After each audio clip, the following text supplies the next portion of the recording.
Доброго дня, друзі!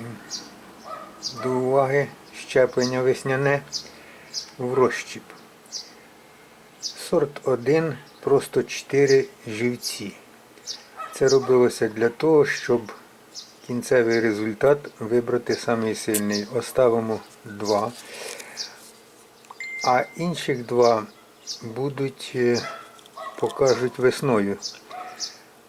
І оберемо тільки одного, тому що для повного зрощування щепи і підщепи потрібний гарний захват. Ну і от буде ще другий сорт, внизу буде один сорт, а уверху буде другий сорт. Дякую за перегляд. Гарного вам дня. До побачення.